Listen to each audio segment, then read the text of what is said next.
Good morning, it's Friday. Hey, you've made it another week, and that's exciting just in and of itself, isn't it?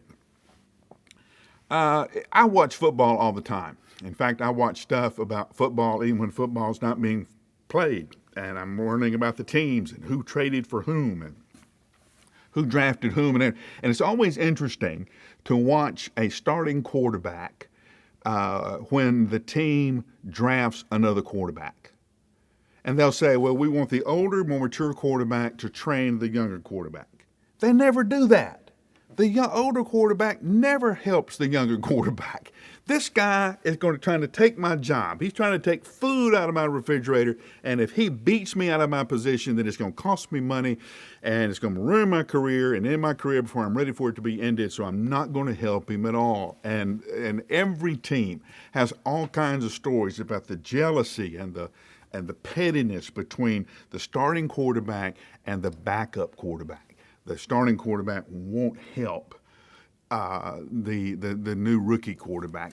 Sometimes a successful CEO will not help those men and women who are around him because he's afraid or she's afraid that if they become too good at what they do, if they become too well known, that they'll end up taking my place. So every corporation, every organization has trouble with succession. But with the kingdom of God, you're not done until you've trained your replacement. All the successful transitions that happen in the history of God's story happen when the leader trained the next leader.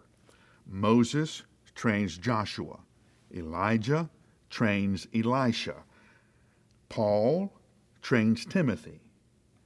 Paul trains Titus. Jesus trains the 12, and of the 12, he especially focused on John, James, and Peter, and of those, especially Simon Peter.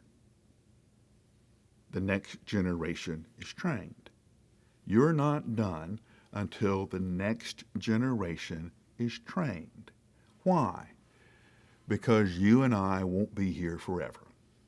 Our time will run out, and the next generation will take over.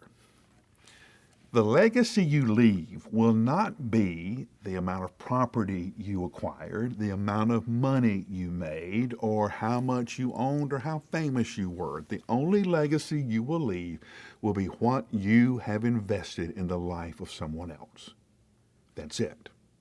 Your legacy will be your children. Your legacy will be your spouse. Your legacy will be your friends. Your legacy will be those other disciples that you invested in so that they in turn could become mature disciples who invested in the lives of other people. That's it. Your one goal, my one goal, is to train my replacement. Now, if you've noticed the way we do things here at Brentwood Baptist Church, all of our campuses have campus pastors.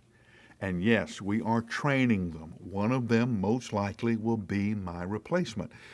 And sometimes it gets a little scary because sometimes these guys are good, really good. But I'm not done until my replacement is trained, until someone can step in and take the church, not only keep the church where it is, but take it to that next level that I don't have the skill or the life to be able to do. Interesting. Moses trained Joshua. Who did Joshua train? Nobody. That's why we end up with the book of Judges, which ends with this awful sentence that says, and everybody ended up doing what was right in their own eyes, because Joshua never invested his life the way Moses invested in Joshua. So the challenge right now for us as Christians is to invest our lives in that next generation of leaders who will face more challenges, different challenges, but in some ways the same challenges that the church has always faced. And you and I won't be done until we train that replacement. So, who is it that you're training to take your place? I'll give you 60 seconds, and I'll see you Monday.